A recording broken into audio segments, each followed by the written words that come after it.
सुप्रभातम। रामायण विश्व का सर्वाधिक प्राचीन व सर्वाधिक महान महाकाव्य है, तो महाभारत विश्व का सबसे बड़ा महाकाव्य है। इस महाकाव्य में 1,00,000 श्लोकों का संग्रह है, इसीलिए इसे सप्तसाहस्री संहिता भी कहा गया है। महर्षि वेद व्यास जी द्वारा रचित इस महाकाव्य को पंचम वेद भी कहा जाता है, जिससे इस महाकाव्य की महत्ता स्वयं सिद्ध हो जाती है। यह महाकाव्य 18 पर्वों में विभाजित है। इस महाकाव्य में कौरव और पांडवों की वंश परंपरा तथा महाविनाशक महाभारत नामक युद्ध का वर्णन है। महर्षि वेद व्यास पाराशर नामक महर्षि के पुत्र थे। इनकी माता का नाम सत्यवती था। इनका समय 3000 से 5000 ईसा पूर्व के मध्य माना जाता है। सौवर्णो नकुलो नामक इस पाठ में उस प्रसंग का वर्णन है जब पांडव महाभारत नामक युद्ध को जीत चुके हैं। इसके बाद वे अश्वमेध नामक महायज्ञ का आयोजन करते हैं।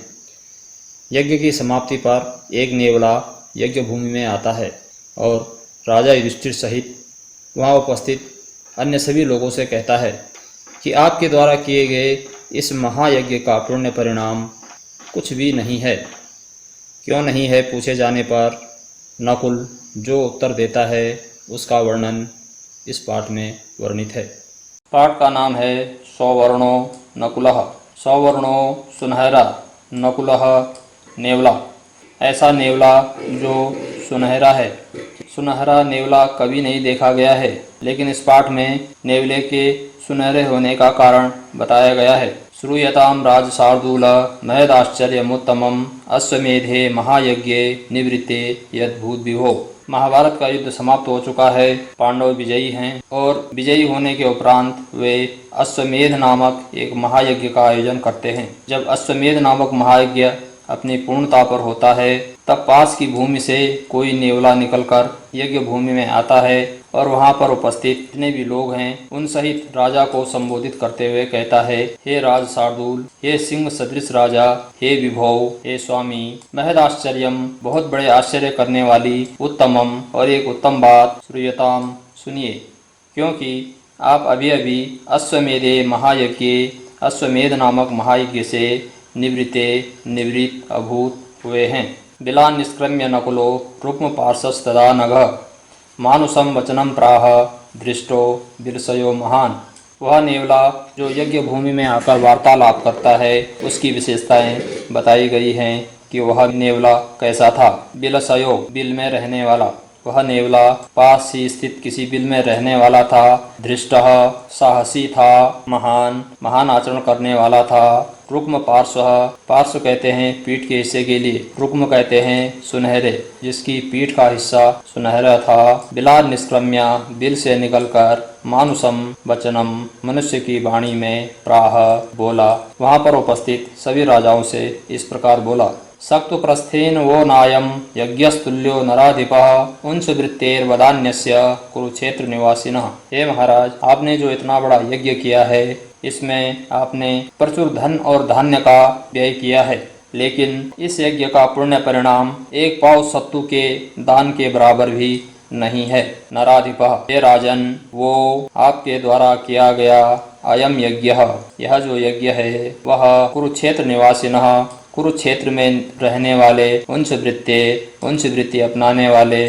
वदान्यस्य, और जो परम दानी थे, ऐसे इसी तपस्वी द्वारा किए गए सख्त प्रस्थेन, एक पाव सत्तू दान के बराबर, तुल्य, बराबर नहीं है। अर्थात आपने जो इतना धन धान्य का व्यय किया है, इतना बड़ा महायज्ञ किया है, इसका परिणाम उतना भी नहीं है जितना एक पाव सत्तू दान का परिणाम होता है। यहाँ पर उंच वृत्ति एक शब्द आया है, उसका अर्थ होता है कि किसान जब खेती कर लेता है, उसके बाद खेतों में जो बचे हुए दाने गिरे हुए रहते हैं, उनको एकत्र कर जीविका चलाना। तो वो जो तपस्वी था वह इसी तरह की जीविका चलाता था।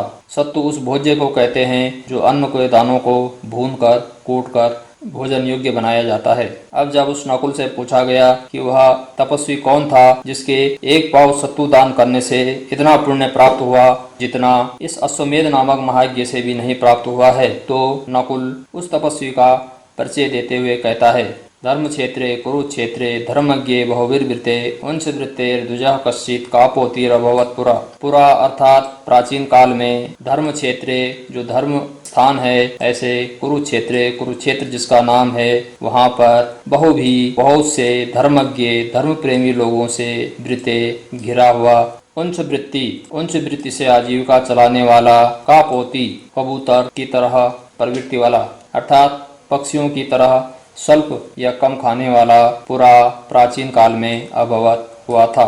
नेवला कहता है कि हे राजन, धर्म क्षेत्र कुरुक्षेत्र में एक वृद्ध तपस्वी रहता था जो बहुत से धार्मिक लोगों से हमेशा घिरा हुआ रहता था और उच्च वृत्ति के द्वारा अपनी आजीविका चलाता था और कबूतरों की तरह अर्थात पक्षियों की तरह कम खाकर संतुष्ट रहता था। सभार्या स पुत्रेण सस्नुषस् तपसि स्थिता वधू चतुर्थो वृद्ध स धर्मात्मा नियतेन्द्रियः।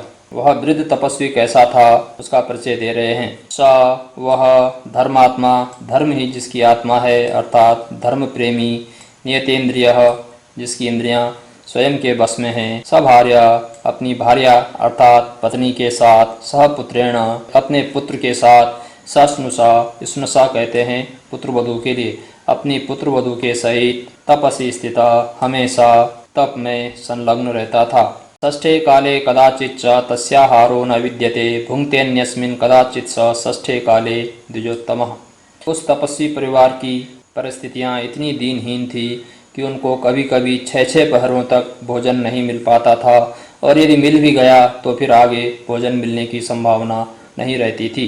कदाचित कभी कभी तो षष्ठे काले 6-6 पहरों तक तस्य उसको आहारो न विद्यते आहार प्राप्त नहीं हो पाता था और यदि भूंगते यदि उन्होंने भोजन कर भी लिया है, किसी तरह से उनको आहार प्राप्त हो भी गया है, तो षष्ठे काले 6-6 काल तक मिलने की संभावना नहीं रहती थी।